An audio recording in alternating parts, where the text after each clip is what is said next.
नमस्कार, मैं आश्रुति वोहरा। आपका बहुत बहुत स्वागत है एक बार फिर से।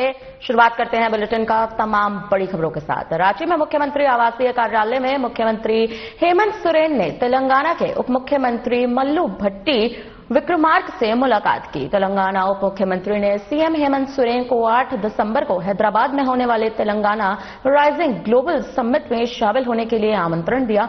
मुलाकात के दौरान तेलंगाना और झारखंड के बीच सहयोग बढ़ाने से जुड़े विभिन्न मुद्दों पर सौहार्दपूर्ण चर्चा हुई।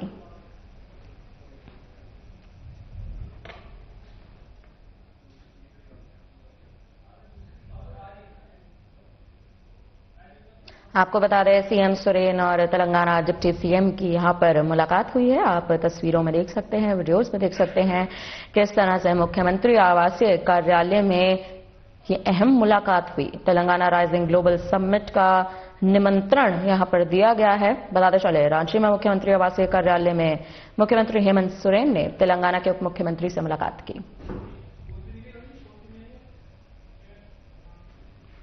झारखंड विधानसभा के शीतकालीन सत्र की शुरुआत श्रद्धांजलि प्रस्ताव के साथ हुई, जिसमें दिवंगत शख्सियतों को नमन किया गया। कांग्रेस विधायक सुरेश बैठने ने साफ तौर पर कहा कि हेमंत सोरेन सरकार ने राज्य में रोजगार सृजन को नई गति दी है। सरकार के द्वितीय कार्यालय के पहले साल में ही 10,000 से अधिक नियुक्तियां की गई हैं, जबकि 28,000 से ज्यादा युवाओं को रोजगार मिला है।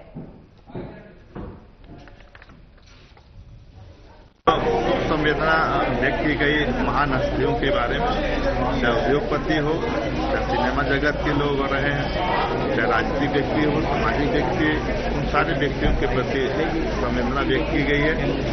आज आगाज से तो हम लोग जो है रोजगार के लेकर लोग जो कोरोना रो रहे हैं, तो उनसे हम पूछना चाहते हैं कि उनके आका ने 2 करोड़ नौजवानों को नौकरी देने की बात कही थी 2014 में, कितने लोग को दिए हैं। लेकिन झारखंड सरकार ने जो नियुक्ति वर्ष की घोषणा की थी, हमने साबित कर दिया। पिछले दिनों में 10,000 नौजवान युवक युवतियों को नियुक्ति पत्र दी गई। यूं कहीं के साल भर के अगर हम टोटल की करते हैं तो करीब 28,000 युवक युवतियों को झारखंड सरकार ने नौकरी देने का काम किया है। ठीक है। मुख्यमंत्री आवासीय परिसर में विभिन्न राज्यों से आए आदिवासी प्रतिनिधियों का मुख्यमंत्री हेमंत सोरेन ने स्वागत किया। उन्होंने कहा कि झारखंड की धरती वीरता, स्वाभिमान और आदिवासी अस्मिता की पहचान है। कार्यक्रम में सरकार के प्रयासों की सराहना भी की गई।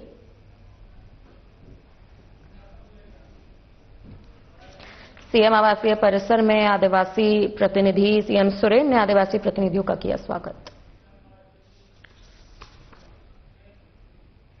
झारखंड विधानसभा के शीतकालीन सत्र का शांतिपूर्वक आगाज हुआ। नेता प्रतिपक्ष बाबूलाल मरांडी ने राज्य की जेएमएम सरकार पर सीधा हमला बोला। उन्होंने कहा कि 4 दिसंबर को हुई सर्वदलीय बैठक में एनडीए ने कानून व्यवस्था पर विशेष चर्चा की मांग रखी थी। मरांडी ने आरोप लगाया कि राज्य में रोजगार, स्वास्थ्य, शिक्षा और लॉ एंड ऑर्डर की स्थिति चरमराई हुई थी। आपको जानकारी दे दें, सरकार जनता की समस्याओं पर ध्यान नहीं दे रही है। इस बात पर भी कहीं ना कहीं तमाम बड़े बयान दिए गए हैं। बीजेपी मीडिया चलाती है लोगों को निर्भीत करने के लिए, झारखंड सरकार की प्रगति को रोकने के लिए, उनका समय बर्बाद करने के लिए। और सीएम का दायित्व तो बनता है कि केंद्र में उनकी सत्ता हो या ना हो, वो अपने राज्य के लिए किसी से भी कभी भी कहीं पे भी मिल सकते हैं। उस पर सवाल प्रश्न नहीं होना चाहिए। आज सबको मालूम है 1,60,000 करोड़ के करीब हमारा पैसा रुका हुआ है। तो सीएम का दिल्ली जाना निश्चित तौर पर कोई बड़ी बात तो नहीं, क्योंकि सीएम अपने राज्य की प्रगति के लिए मुख्यमंत्री जी गृह मंत्री से भी मिल सकते हैं, प्रधानमंत्री से भी मिल सकते हैं, किसी भी मंत्री से मिल सकते हैं। घाटशिला उपचुनाव में शानदार जीत दर्ज करने वाले सोमेश सोरेन ने विधानसभा में कदम रखते ही ये साफ कर दिया कि उनकी राजनीति जनता के भरोसे और पिता के सपनों को आगे बढ़ाने पर केंद्रित होगी। जेएमएम से पहली बार बने विधायक सोमेश ने बताया कि सदन में हिस्सा लेना उनके लिए बेहद खास अनुभव है। मेरे क्षेत्र में रोजगार एक बड़ी समस्या है।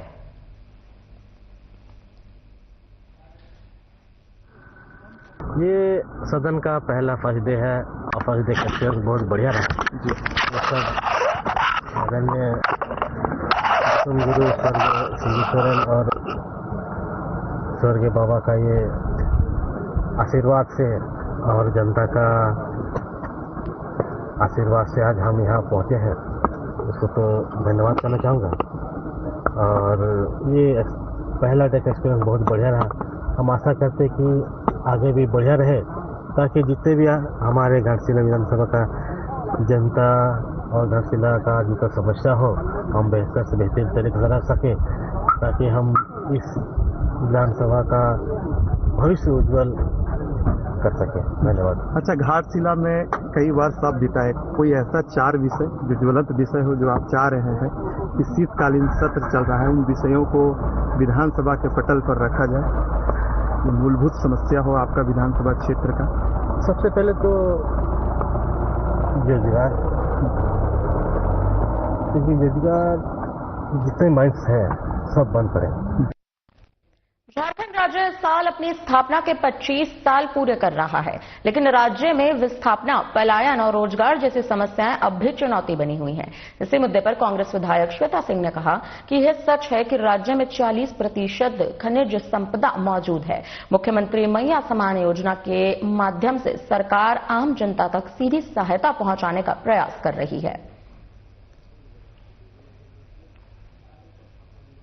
ले लेना स्थिति देखिए, जो जब हमारा झारखंड अलग हुआ उसके बाद से जिस पार्टी ने राज किया यहाँ पे, जिनका दायित्व था इसका मतलब इसको अपने उस निखार में लेकर के आना, डेवलपमेंट करना, उस वक्त वो चीजें हुई नहीं। अब पिछला टेन्योर 19 के बाद से जो रहा, उसके बाद कोविड भी आया, मुख्यमंत्री जी को जेल भी भेजा गया, फिर जब हम इस वर्ष भी आए, 24 में भी आए, जितनी कोशिश हो सकती है, देखिए हम लोग पूरी मुमकिन हम कोशिश कर रहे हैं, हमारी सरकार कोशिश कर रही है।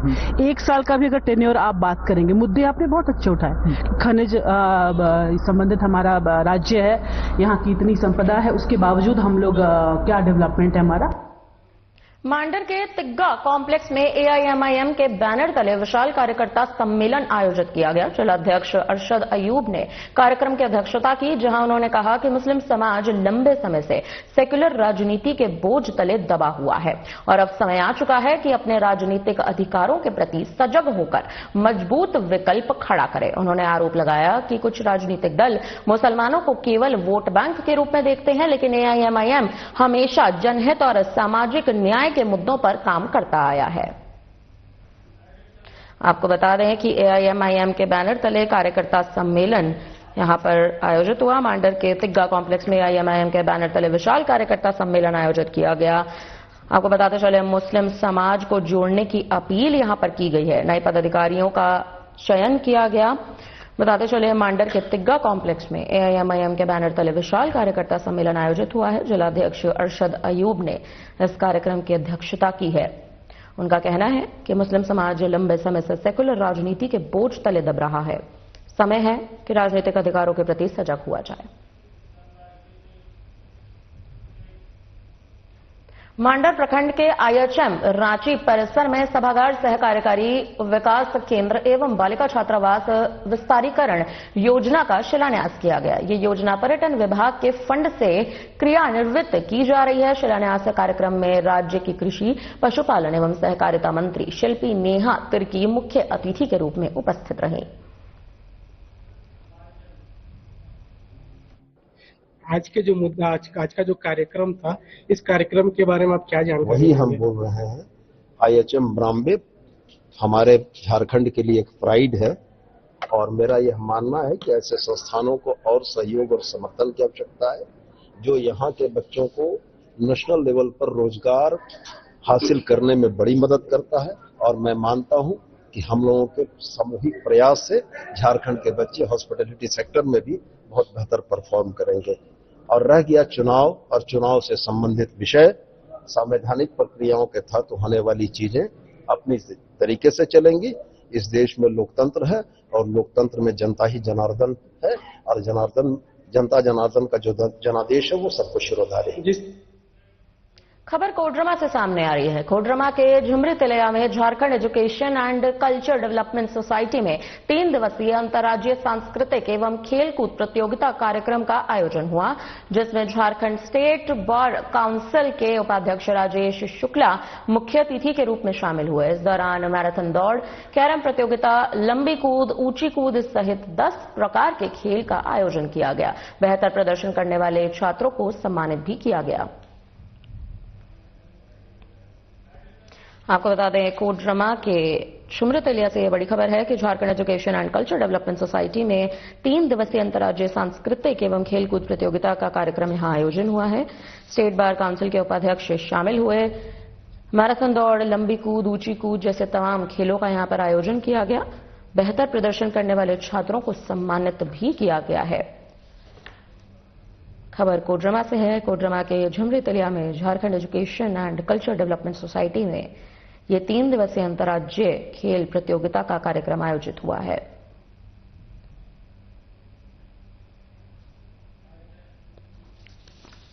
और खेलना, पढ़ना और खेलना शब्द जो आपने कहा, ये प्रारंभ से ही बच्चों से ही प्रवृत्ति डेवलप करते हैं। पहले बच्चे को पहले खिलाते हैं, जब बढ़िया से बच्चा खेलने लगता है, पढ़ने लगता है, वो बढ़िया पढ़ता भी है। तो जो बढ़िया वो बढ़िया पढ़ाई भी करेगा, पढ़ाई करेगा बढ़िया, खेलना और पढ़ना दोनों में कोरिलेशन है, अन्योन्याश्रय संबंध है। इसलिए ये और मजबूती के साथ हो। अभी हमारे बड़े भाई उपाध्यक्ष महोदय ने बताया कि आपसी भाईचारे, सहिष्णुता और एकाग्रता के साथ कार्यक्रम को करने के लिए हम तो विधि की शिक्षा कर ही रहे हैं, प्राप्त कर ही रहे हैं, विधि शिक्षा दे रहे हैं, प्राप्त भी कर रहे हैं। लेकिन खेल कूद की भावना से, जहाँ खेल कूद की भावना आती है वहाँ ऊंच नीच, धर्म, जाति, कास्ट, कलर, क्रीड, इस सबसे ऊपर उठ करके लोग एक मोटो होता है कि हम इसको जीत हासिल करें। देखिए, खेल कूद ऐसी जगह है जहाँ पर सभी लोग एक साथ जुड़ते हैं और प्रेम, अपनापन और सहयोग की भावना विकसित होती है। तो मुझे लगता है कि हम कानूनी शिक्षा इस महाविद्यालय में अगर हम दे रहे हैं तो उसके साथ साथ ही अपनापन और सहयोग की प्रवृत्ति को भी विकसित कर रहे हैं। ये एक बड़ी बात है। इससे समाज में एकात्मकता बढ़ेगी, लोगों में एकता बढ़ेगी, सहयोग की भावना बढ़ेगी, लोगों में प्रेम बढ़ेगा। तो मैं समझता हूँ ये बड़ी उपलब्धि है, हमें समाज में इसी सीखने की जरूरत है। दूसरी बात कि झारखंड में शिक्षा के क्षेत्र में, कानूनी शिक्षा के क्षेत्र में डॉक्टर DN मिश्रा जी ने एक ज्योति जलाई है। उस ज्योति को जितना हम लोग प्रकाशित कराएंगे, जितना आगे बढ़ाएंगे, इससे इस क्षेत्र के लोग, झारखंड के जो लोग जो कानूनी शिक्षा में रुचि लेते हैं, जो विधि शिक्षा में रुचि लेते हैं, उनको आगे बढ़ने का अवसर मिलेगा। धनबाद के केंदुआडीह में जहरीली गैस का संकट गंभीर होता जा रहा है। गैस की चपेट में आने से 2 महिलाओं की मौत हो चुकी है। वहीं आपको जानकारी दे दें कि 30 से 35 लोगों का इलाज लगातार चल रहा है। राजपूत बस्ती, मस्जिद मोहल्ला और ऑफिसर कॉलोनी समेत 10,000 की आबादी प्रभावित हुई है। सूचना के अनुसार उपायुक्त, SSP और BCCL CMD मौके पर पहुंचे हैं, निरीक्षण किया है। प्रशासन ने स्वास्थ्य टीम, एम्बुलेंस और मेडिकल इमरजेंसी की व्यवस्था बढ़ा दी है। डॉक्टर घर घर जाकर लोगों की जांच भी कर रहे हैं। आपको बता दें कि जहरीली गैस का कहर यहां पर बढ़ता नजर आ रहा है। जहरीली गैस से कई जानें जा रही हैं। खबर धनबाद के केंदुआडीह से सामने आ रही है, जहां जहरीली गैस का संकट गंभीर होता जा रहा है। इसके चलते गैस की चपेट में आने से 2 महिलाओं की मौत हो चुकी है। 30 से 35 लोगों का इलाज लगातार चल रहा है। राजपूत बस्ती, मस्जिद मोहल्ला और ऑफिसर कॉलोनी समेत 10,000 की आबादी यहां पर प्रभावित हुई है। BCCL के CMD ने यहां पर निरीक्षण किया है। डॉक्टर घर घर जाकर जांच कर रहे हैं। जिस तरह से आप तमाम तस्वीरें देख सकते हैं कि कहीं ना कहीं यहाँ पर निरीक्षण किया जा रहा है। उपायुक्त, SSP और BCCL CMD मौके पर पहुंचे हैं, निरीक्षण किया गया है, ग्रामीणों से बातचीत की जा रही है। प्रशासन ने स्वास्थ्य टीम, एम्बुलेंस और मेडिकल इमरजेंसी की व्यवस्था यहां पर बढ़ा दी है। आपको बताते चले कि धनबाद के केंदुआडीह में ये जहरीली गैस का संकट जो है वो गंभीर हो रहा है। 30 से 35 लोगों का इलाज चल रहा है। आंकड़ा लगातार बढ़ता जा रहा है। राजपूत बस्ती, मस्जिद मोहल्ला, ऑफिसर कॉलोनी समेत 10,000 की आबादी यहां पर प्रभावित हुई है। सूचना के अनुसार उपायुक्त, SSP और BCCL CMD मौके पर पहुंचे, निरीक्षण किया, जनता से बातचीत की। धनबाद के रहने वाले लोग, ग्रामीण परेशान हैं। प्रशासन ने स्वास्थ्य टीम, एम्बुलेंस और मेडिकल इमरजेंसी की व्यवस्थाएं यहां बढ़ा दी हैं। डॉक्टर घर घर जाकर इलाज कर रहे हैं, लोगों की जांच कर रहे हैं।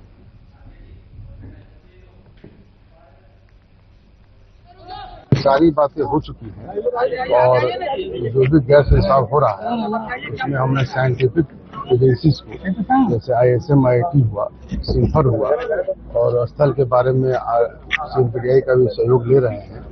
और पुरानी खदान चली हुई थी, उसमें अंदर जो कोयला वगैरह छूट जाता है, पानी वगैरह रहता है, उसमें केमिकल एक्टिविटी चलते रहती है, जो माइनिंग का एक स्वभावतः प्रक्रिया है। उसी के तहत कुछ गैस वगैरह निकला जो स्वास्थ्य के लिए, लोगों के लिए उचित नहीं था, तो उसका परीक्षण चल रहा है। और लोगों को इमीडिएट वहां से हटा करके रहने के लिए टेम्पोररी व्यवस्था की गई है। हम लोग खासकर पूरी टीम, BCCL की भी CMD साहब है, बाकी पूरी टीम है, CMD साहब हम लोग सब आए थे और गैस रिसाव को देखे और अवलोकन भी किए। और खासकर टेक्निकल टीम में सिम्फर की टीम, IIT ISM की टीम और हमारे अन्य टेक्निकल पर्सन, वो सब आए थे। DGMS की भी पूरी टीम थी और हर घर का PM 2.5 और वगैरह मेजर हुआ है। वो सब मेजरमेंट में आ रहा है कि थ्रेशोल्ड से थोड़ा ज़्यादा सभी जगह है। कुछ घरों में 1500-1600 तक का भी थ्रेशोल्ड मिला है, जो कि हाईली डेंजरस है। झारखंड विधानसभा के शीतकालीन सत्र की शुरुआत के साथ ही राजनीतिक गलियारों में चल रही अफवाहों पर आरजेडी विधायक दल के नेता सुरेश पासवान ने अपना बड़ा बयान दे दिया है। गठबंधन में दरार पर पासवान ने इन सभी अटकलों को पूरी तरह से खारिज कर दिया। कहा कि विपक्ष जानबूझकर झूठ फैला रहा है, सरकार की छवि खराब करने की कोशिश की जा रही है। झारखंड विधानसभा का शीतकालीन सत्र आज शुरू हो चुका है। आपको बता दें, सुरेश पासवान का यहां बड़ा बयान सामने आया है। उनका कहना है कि गठबंधन में दरार की जो अटकलें हैं उसको उन्होंने अफवाह करार दिया है, विपक्ष झूठ फैला रहा है। बताते चले, झारखंड विधानसभा के शीतकालीन सत्र की शुरुआत हो चुकी है। राजनीतिक गलियारों में कई तरह की अफवाहें चल रही थीं, जिस पर आरजेडी विधायक दल के नेता सुरेश पासवान ने अपना बड़ा बयान दे दिया है। गठबंधन में दरार पर पासवान ने इन सभी अटकलों को पूरी तरह से खारिज कर दिया। कहा कि विपक्ष जानबूझकर झूठ फैला रहा है, सरकार की छवि खराब करने की कोशिश की जा रही है।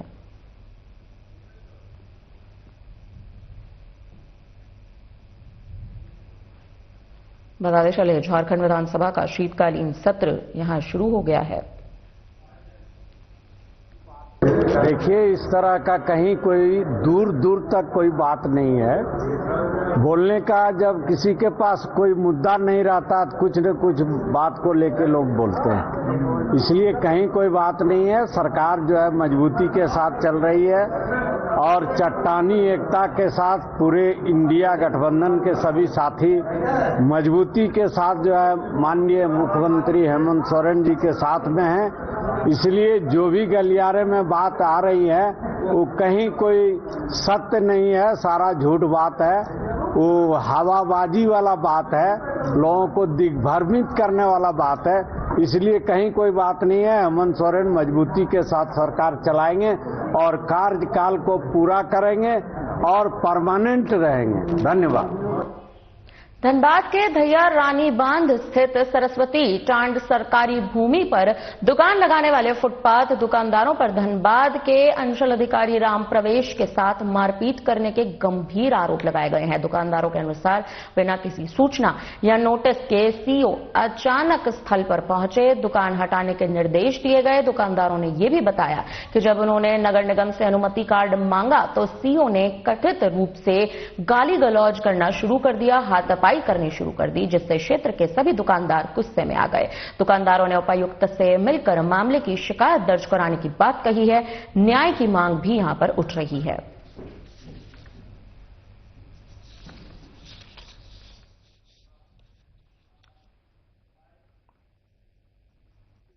किया गया था, उसमें सारा कुछ थाना वगैरह सीओ वो नगर निगम सबको खबर किया गया। उसके बाद प्रशासन आके इसका जो बांस का बाउंड्री वाल किया था पूरा, उसको तोड़ाया गया। तोड़ाने के बाद फिर हम लोग रोड में चिकन दुकान लगाते थे, अनिल कुमार आए, बोले चलो तुम लोग को वहाँ जगह दे रहे, वहाँ बैठा रहे। खुद अनिल कुमार आके खड़ा होके जेसीबी चला के हम लोग को बोला 16 दुकानदार का डॉक्यूमेंट्स लिए, अब बोले 16 का 16 ही दुकानदार यहाँ बैठना, 17 नहीं होना चाहिए। उसके बाद ही हम लोग यहाँ बैठे। आज अचानक सीओ आए हैं, सीओ आके हाथ उठा दिए गाली गलौज करके। सीओ माफी मांगे, हाथ चलाए। सीओ गुंडा तो नहीं है सीओ, सीओ आए बाहर से। हम लोग तो यहाँ का विस्थापित है, हम लोग कहाँ जाएंगे? बिहार में जाकर दुकान लगाएंगे, बंगाल में जाके लगाएंगे? हम लोग का बाल बच्चा का पढ़ाई लिखाई खाना पीना सब रोजी रोटी यही धंधा से चलता है ना। अभी तक तत्काल तो नहीं है, तत्काल हम लोग सब आ रहे हैं, अभी तत्काल हम लोग जाएंगे शिकायत। अभी अनिल सिंह को हम लोग खबर किए, अनिल कुमार तो बोला ठीक है हम लोग बातचीत कर रहे हैं, उसके बाद बता रहे हैं। धनबाद के झरिया थाना क्षेत्र के सिंह नगर में कचरा गोदाम में अचानक लगी भीषण आग से पूरे इलाके में अफरा तफरी मच चुकी है। आग इतनी तेज थी कि आसपास घना धुआं और लपटें फैलने लगी, जिससे लोग दहशत में आ गए। कई दुकानदारों ने सावधानी के तहत सामान हटाना शुरू कर दिया। सूचना पर फायर ब्रिगेड की 4 गाड़ियां मौके पर पहुंची और आग बुझाने का प्रयास भी यहां पर शुरू कर दिया गया है। आपको बता दें कि धनबाद के झरिया थाना क्षेत्र से यह खबर है। कचरा गोदाम में भीषण आग लगी है। आप तस्वीरें देख सकते हैं, वीडियोस देख सकते हैं कि ये आग, ये जो लपटें हैं आग की, ये कितनी भीषण है। लोग दहशत में आ चुके हैं। दुकानदारों ने सावधानी के तहत अपना सामान हटाना शुरू कर दिया है। अफरा तफरी मच चुकी है। आप तस्वीरें देख सकते हैं कि किस तरह से आग बुझाने का प्रयास यहां पर शुरू किया गया। आसपास घना धुआं और लपटें फैलने लगी, जिससे लोग दहशत में आ गए। आग इतनी तेज थी कि पूरे इलाके में अफरा तफरी का माहौल बन गया। कचरा गोदाम में यह आग की खबर है।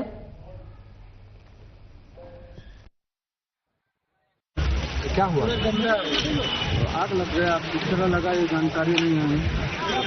मंदिर गए हुए थे, आए तो स्टाफ ने उठाया पर ऐसी उसके बाद इस तरह का काम। कितने का लग गया नुकसान हुआ? 80 लाख रुपए का माल। कितना इसको पुलिस अभी कुछ नहीं, पुलिस तो आई हुई, अभी तक कोई जानकारी नहीं है। फायर ब्रिगेड को जानकारी नहीं। अभी तक कोई आया नहीं? अभी तक कोई नहीं हमारे पास आया। दीपक का। बोकारो के टियारा गांव में रहने वाले व्यक्ति की गुजरात में सड़क हादसे से मौत हो गई है। अपने परिवार का पेट पालने निकला व्यक्ति सड़क दुर्घटना में मारा गया। मृतक का पार्थिव शरीर उसके गांव पहुंचा, जहां उसके परिवार वालों का रो रो कर बुरा हाल हो गया है। आपको बता दें कि खबर बोकारो के टियारा गांव से है, जहां गांव का रहने वाला व्यक्ति गुजरात में एक सड़क हादसे में मारा गया। उसकी मौत हो गई। व्यक्ति की सड़क हादसे में मौत के बाद आपको बताते चले कि मृतक का पार्थिव शरीर उसके गांव पहुंचा। उसके परिवार वालों का रो रो कर बुरा हाल हो रखा है। पेट पालने व्यक्ति अपने घर से निकला था, लेकिन सड़क दुर्घटना में मारा गया।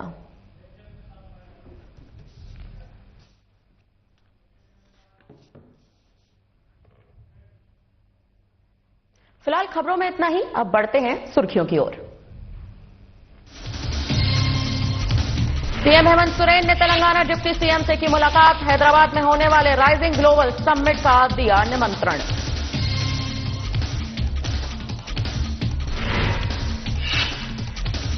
झारखंड विधानसभा शीतकालीन सत्र का आगाज। बाबूलाल मरांडी ने राज्य की जेएमएम सरकार को बोला हमला, कहा स्वास्थ्य, शिक्षा, लॉ एंड ऑर्डर सब खराब। महागठबंधन में दरार की अटकलों पर बोले सुरेश पासवान। अफवाह बताकर बोला विपक्ष झूठ फैला रही है।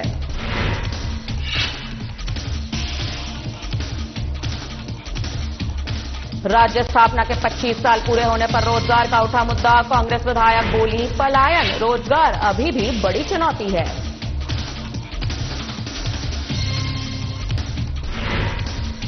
धनबाद में जहरीली गैस का कहर। गैस के रिसाव से 2 महिलाओं की मौत। बीसीसीएल के सीएमडी ने शुरू किया निरीक्षण। घर घर जाकर हो रही जांच।